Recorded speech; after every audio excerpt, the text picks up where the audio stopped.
We are told that before electricity, cities were dark after sundown. That power, in any meaningful form, did not exist until the late 19th century, that what came before was candlelight, oil lamps, and manual labor. That is the accepted framework. Now look at the structures. In city after city, across Europe, the Middle East, Central Asia, and the Americas, there are buildings with a very specific architectural feature: a tall, narrow tower, tapered at the top, often ending in a pointed finial or a metallic cap. The official explanations vary: bell towers, minarets, observation posts, decorative spires. But several of these structures share characteristics that the decorative explanation does not account for. The proportions are consistent. The materials conduct. The placement follows a pattern that has nothing to do with visibility or sound projection. The explanation exists. It simply does not explain everything we are looking at. Start with something specific: the Washington Monument, completed in 1884.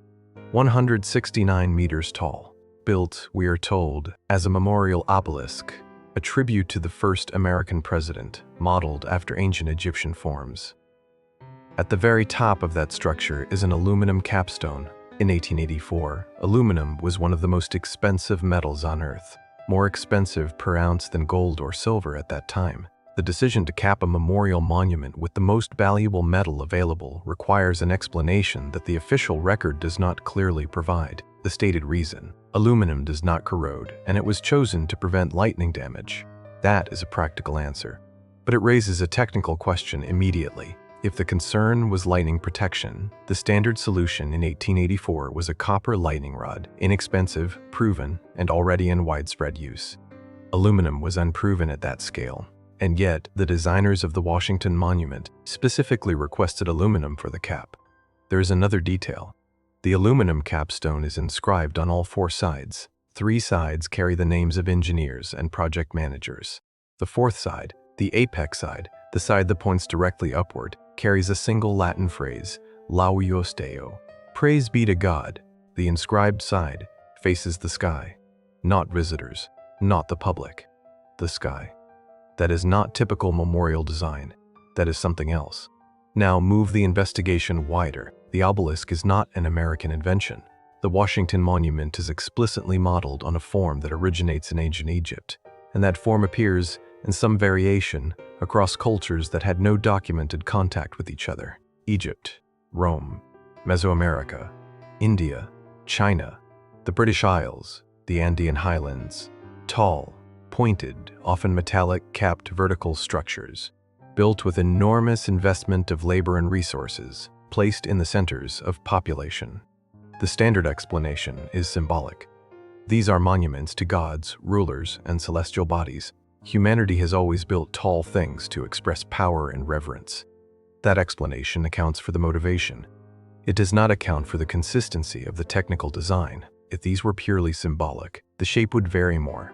Symbols differ across cultures, language differs, religious iconography differs, burial practices differ. But the tapering vertical tower with a conductive apex appears across cultures with a consistency that symbolic tradition alone does not fully explain. Something in the design was being replicated. The question is whether that replication was cultural or technical. Return to the physical evidence. In Istanbul, the minarets of the great mosques rise to pointed metallic tips. The official explanation: minarets are functional towers for the call to prayer, and the pointed tip is aesthetic and structural. Structurally, a pointed tip does reduce wind resistance. That is accurate. But the materials used in those tips, and in the tips of dozens of similar structures across the Ottoman world, are not standard building materials. In multiple cases, analysis of the metallic caps and surviving minarets has identified copper alloys, materials that, in a purely aesthetic context, add significant cost without adding visual impact at street level. The fineness of the metalwork at heights that were invisible to the population below is difficult to explain through decoration alone. You do not spend resources on precision metalwork that no one can see, unless the metalwork is not decorative.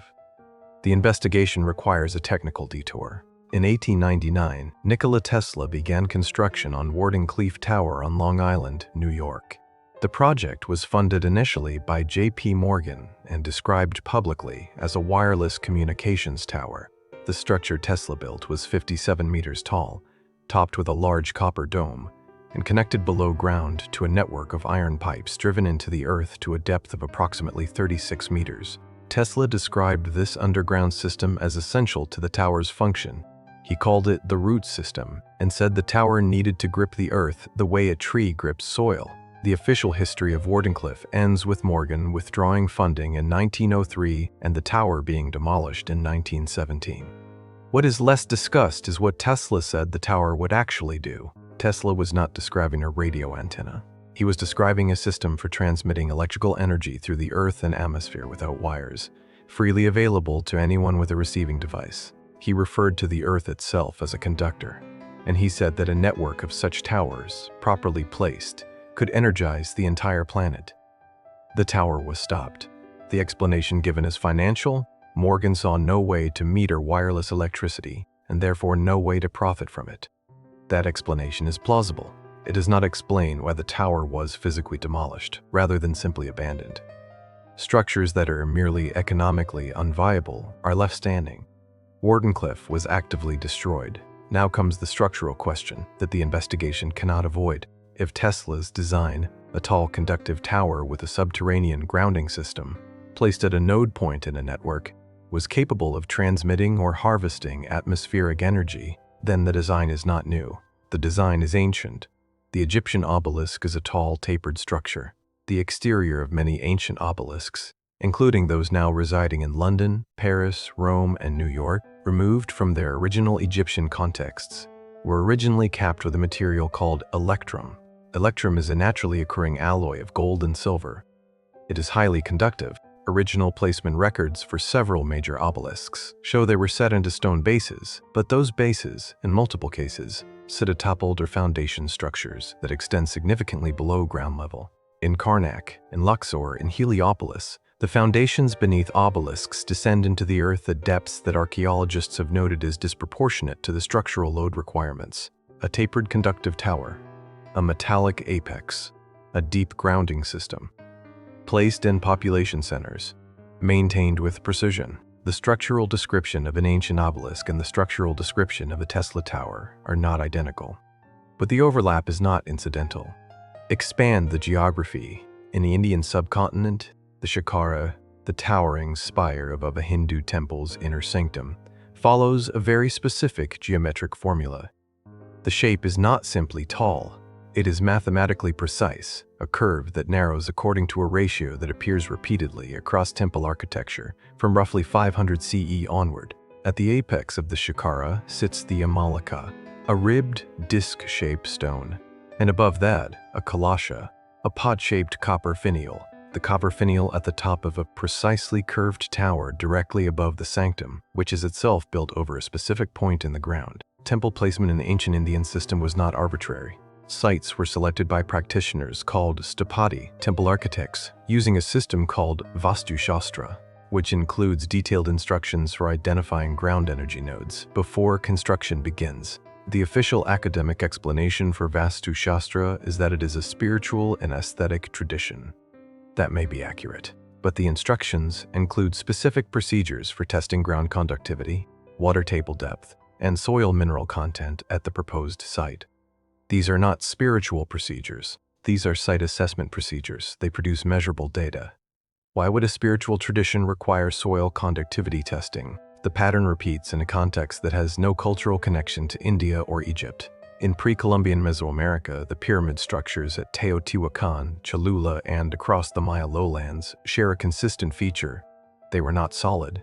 The internal structure of several Mesoamerican pyramids, confirmed through ground-penetrating radar surveys and tunnel excavations, contains chambers, shafts, and in some cases, layered materials with distinct physical properties. At Teotihuacan's Pyramid of the Sun, excavators in the early 20th century discovered a natural cave directly beneath the pyramid's center axis, a cave that extends back into the mountain and terminates in a clover-shaped chamber. The pyramid was not built near the cave. The pyramid was built over it, precisely aligned to it. At the base of the cave, researchers found a layer of mica, a mineral with significant electrical insulating properties. Mica does not occur naturally in the Teotihuacan Valley. It was transported in large quantities from a source approximately 3,000 kilometers away. Mica is not decorative. It is not structurally necessary. It is not edible or medicinal. There is no recorded ceremonial use of mica in the documented religious practices of the region. Its primary documented modern use is as an electrical insulator. Someone transported an electrical insulator 3,000 kilometers and buried it beneath a pyramid. The official record does not have a clear explanation for this. Return to the question of networks. Tesla did not conceive of a single tower.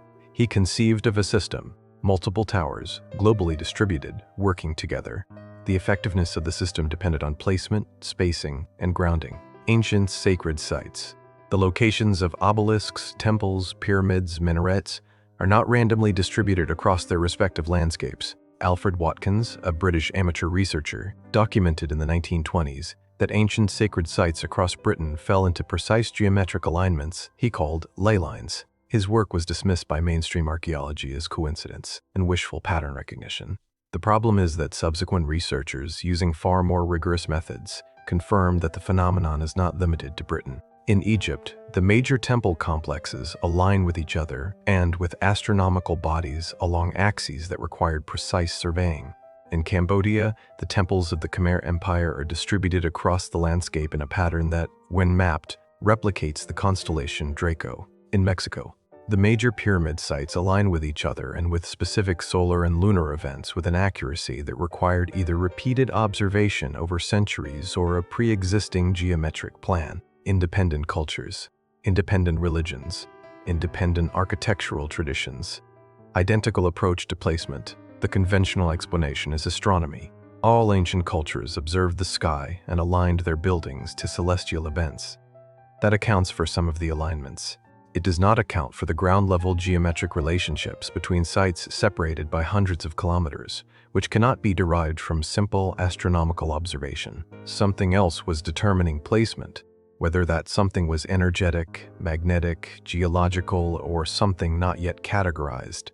The official explanation does not address it. Now address what happened. The obelisks were moved. Between roughly 1800 and 1900, a significant portion of the major Egyptian obelisks were removed from their original locations and transported to European capitals and New York. The Lateran obelisk is in Rome. Cleopatra's Needle is in London. Its twin is in New York's Central Park. The Place de la Concorde obelisk is in Paris. These are not replicas. These are the original structures removed from their foundational sites. The official explanation is colonialism and prestige.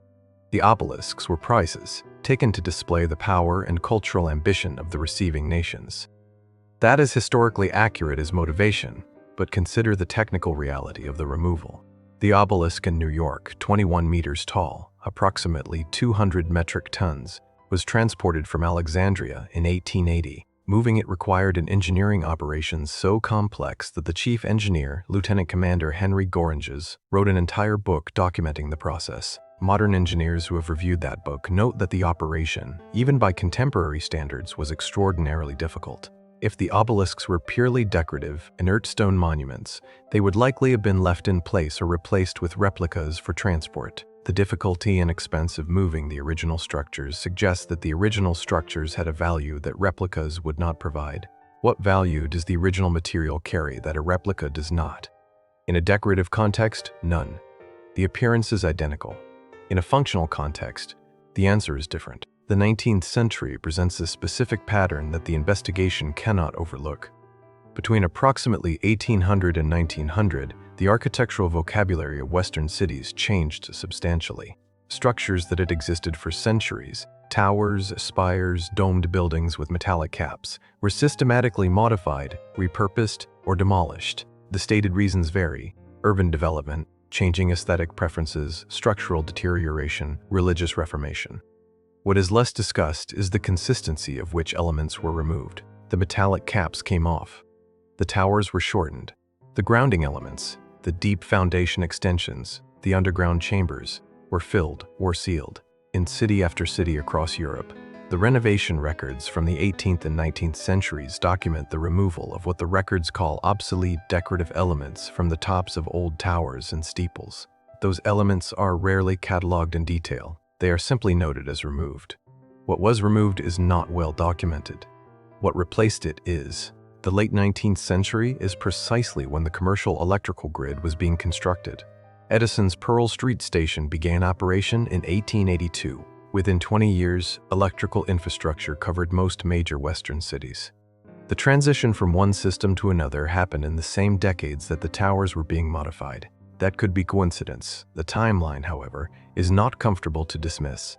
Address the documentation problem directly. For many of the most technically sophisticated ancient structures, the construction documentation is absent or fragmentary in ways that are difficult to explain. The pyramids of Giza are among the most studied objects in human history. Thousands of researchers over 2 centuries have examined every accessible surface, chamber, and passage. The construction timeline is disputed. The exact method of transport and placement of stones weighing up to 80 metric tons remains unresolved. What is not in dispute, the Great Pyramid contains, in its king's chamber, a coffer of red granite that is too large to fit through the passage leading to the chamber. It was placed before the chamber was sealed. The granite used, Aswan granite, contains significant concentrations of feldspar and quartz crystals. Quartz under mechanical pressure produces an electrical charge. This is the piezoelectric effect, documented in modern science, foundational to electronics manufacturing, pressure sensors, and microphones. The coffer in the king's chamber is made of a piezoelectric material. The chamber is sealed. The chamber's dimensions produce specific acoustic resonance frequencies that have been measured by researchers. The official explanation does not address what the chamber was for. The explanation stops at burial, a purpose for which no body and no burial goods were ever found inside the Great Pyramid. The chamber exists. The function does not have an accepted explanation. The investigation now has to account for a specific question. What would a global network of conductive towers placed at geologically and magnetically significant nodes actually do? This is the point where the investigation must be careful. There is no confirmed answer. What exists is a set of physical observations and an absence of explanation. Tesla described the Earth as a resonant cavity, a spherical conductor surrounded by another spherical conductor, the ionosphere, with a layer of atmosphere between them. He said energy could be made to oscillate between these two shells. In 1952, physicist W.O. Schumann mathematically confirmed the existence of what are now called Schumann resonances, electromagnetic standing waves that exist in the cavity between the Earth's surface and the ionosphere. The primary Schumann resonance frequency is approximately 7.83 Hz. This is not fringe science. Schumann resonances are documented, measured, and used in modern geophysical research and communications technology. Tesla said he could tap into that system with the right tower design. The right tower design, based on his specifications, looks like an obelisk with a conductive cap and a deep grounding system. The description was not new in 1899. The description was ancient. Consider the academic position. Mainstream archaeology and history do not actively suppress these observations. What they do is categorize them in ways that prevent the technical questions from being asked. An obelisk is classified as a monument. A pyramid is classified as a tomb. A minaret is classified as a religious structure. A shakara is classified as an aesthetic expression of theological symbolism. Each classification is accurate at one level. Each classification also ensures that the structural and material properties of the object are studied by art historians and archaeologists, not electrical engineers or geophysicists. The question of whether these structures had functional properties beyond their symbolic ones is not studied, not because the question has been answered, but because the academic structure does not route that question to researchers with the tools to investigate it. The evidence is preserved.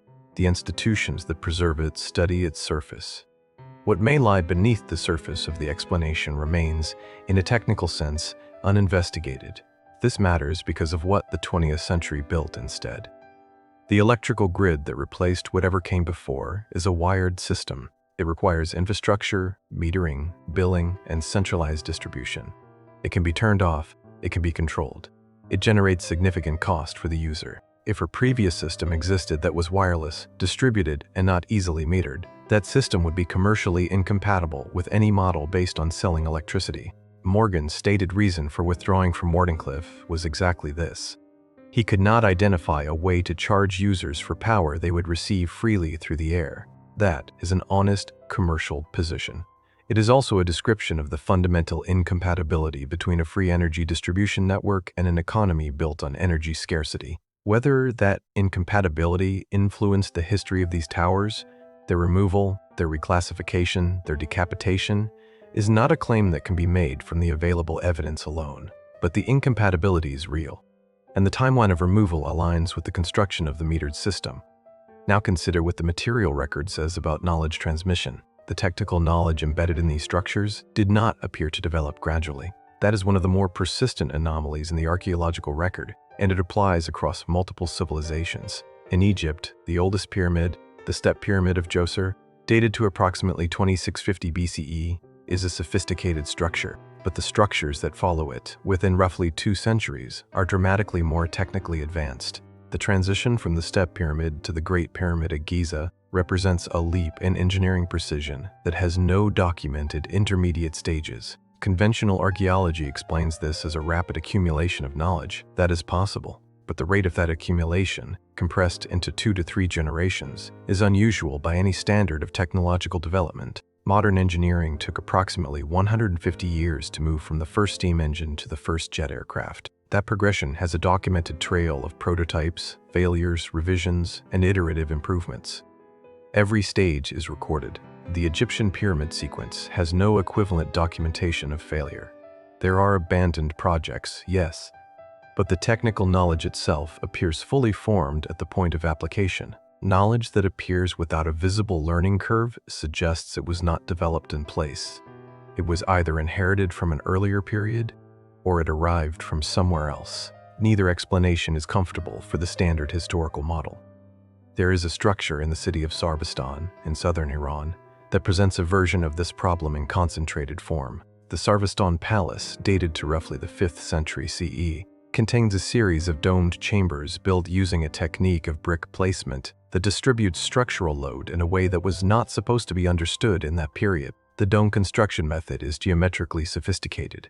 It uses a transitional zone between the square base and the circular dome that requires precise calculation of weight distribution across an irregular surface. The same transitional technique appears in Byzantine architecture of the same century, in early Islamic architecture of the following century, and in substantially similar form in structures in Central Asia and northern India. 4 distinct architectural traditions, the same technically demanding solution. No documented exchange of the specific knowledge required to arrive at it. The conventional explanation is parallel development. Similar problems produce similar solutions. That is a reasonable principle in general. But parallel development typically produces variations. What these structures share is not a general approach. It is a specific geometric answer to a specific structural problem. Specific answers, arriving independently in the same century across thousands of kilometers, require a more precise explanation than parallel development provides. Return to the question of the towers themselves and what was placed inside them. The interior structures of medieval European church towers have received relatively little investigative attention compared to the tower's exterior and acoustic properties. What documentation exists reveals a detail that is rarely highlighted in standard architectural histories. Many early Romanesque and Gothic towers, particularly those built between the 10th and 13th centuries, contain internal vertical shafts that extend from the tower's upper chamber down into the foundation. These shafts are separate from staircases, bell housings, and structural supports. They serve no documented mechanical purpose within the building's recorded function. In several surviving towers across France, Germany, and northern Spain, these internal shafts were found to contain traces of metallic compounds on their interior walls, copper oxidation. In some cases, and in at least 2 documented instances, deposits consistent with silver alloy. The official interpretation of these deposits, where one exists, is manufacturing residue. The towers were used at some point for metalworking or bell casting. That is a reasonable explanation for surface deposits. It is less convincing as an explanation for deposits found at the base of sealed vertical shafts that show no evidence of access from above. Something was placed in those shafts. The contents were not documented when the shafts were sealed. The shafts remain sealed in most of the surviving towers. There is one more element of the physical record that the investigation has not yet addressed: the water. Multiple ancient tower and pyramid structures were built in proximity to underground water sources. This is documented clearly at several major sites. the hypogeum of Hal Saflieni in Malta, a subterranean structure dated to approximately 3600 BCE, sits above a network of underground water channels. The major temple complexes at Angkor in Cambodia were built over an engineered hydraulic system of extraordinary scale. The temples at Chevan de Huántar in Peru were constructed with internal water channels that, during certain seasons, produce specific acoustic effects inside the stone chambers. Flowing water in proximity to certain minerals, including quartz, produces measurable electrical effects. This is documented modern science. It is called streaming potential, and it is produced when water flows through porous rock containing piezoelectric minerals. The builders of these structures placed their towers above running water, above quartz-bearing stone, and above natural underground cavities that amplify both acoustic and electrical phenomena. Whether they understood these properties in the terms that modern physics uses is unknowable from the current evidence. That they consistently chose sites where these properties were present is not in question. The site selection was not random. The technical consistency of that selection, across cultures with no documented communication, raises a question that site-by-site explanation does not cleanly resolve. What were they measuring when they chose these sites? And when they built a tower above the water, above the stone, with a conductive cap at the apex and the grounding system extending into the earth below? What did they expect the structure to do? What remains? The towers that survive, modified, decapped, reclassified, are still standing in most of the world's major cities. Many of them have been declared UNESCO World Heritage Sites. They are protected. Their physical evidence is intact. The Washington Monument still has its aluminum cap. The obelisks in Western capitals are still in place, though separated from their original foundations. The temples of India still carry their copper finials. The minarets of Istanbul still terminate in their metallic points. The physical record has not been erased. It is sitting in the open, in public squares, in daylight, studied by thousands of tourists annually. What is not sitting in the open is the explanation for the consistent technical choices those structures share across cultures, centuries, and continents. A conductive apex, a precise geometric form, a deep grounding system, placement at geologically or magnetically significant points, construction using materials with electrical properties, proximity to underground water and piezoelectric stone, integration into a network with consistent global spacing. These features appear in structures across cultures that, by the accepted historical record, had no contact with each other. They appear suddenly, in their fully developed form, with no documented period of experimentation or development. They disappear, not through decay, but through deliberate modification, in a specific historical window. The final question is not whether these structures existed. They exist now. You can walk to them. The question is whether the explanation that has been given for them accounts for what they actually are. The accepted record tells us they were symbols, monuments to power, to gods, to rulers. That may be true. But symbols do not require conductive materials at precise heights. Symbols do not require grounding systems at specific geological nodes. Symbols do not need to be placed in geometric networks across thousands of kilometers. Symbols do not need to be decapped before a new energy system is installed. Symbols do not need to be positioned above flowing underground water and quartz-bearing bedrock. Symbols endure because they carry meaning.